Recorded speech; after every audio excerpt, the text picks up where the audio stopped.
So I'm out here to stand with everyone else that's out on this mall and to stand with humankind, at this time. I think we're up against evil. There's terrorism in the world. And unless we stand up together, united, to fight terrorism, to fight barbaric acts, we're all lost. And so I'm here to basically stand against anti-Semitism, to stand for Israel, but mostly to stand here as a very proud American that we will not tolerate and we will never give in to terrorism. We will not change our democratic way of life. So Larry, may I ask you, how do you feel the current environment in our country is towards the Jewish cause?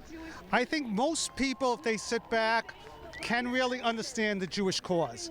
I think if people would understand and take a look at, to use an analogy of the canary in the mine shaft, that's what Israel is right now. The barbarism that was perpetrated against them, we have to remember 9/11. We should never forget 9/11. We should never forget all our veterans. I was just down in New Orleans visiting the World War II Museum. My father was a proud World War II vet. My father-in-law was a Holocaust survivor. I'll never forget. I'm a very proud American, and I'm very proud of that. So I think the ones that don't understand, it's ignorance. There's a phenomenal video that was going on, and I thought it was great. And it was someone going up to someone saying, "Do you stand with Hamas?" And they were going, young people going, "Oh, yes, I stand with them." He said, "Well, can you sign this then?"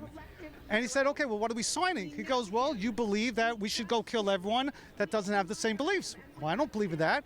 "Well, you believe if you're part of the LGBTQ community, well, then you also should potentially be killed." They go, "Well, I don't believe in that." "Well, then you believe if you're a woman, you should have no rights. You should basically be at home, cover your hands all the way down to your wrist, and basically have no voice." They said, "Well, I don't believe that." So then, why are you supporting Hamas?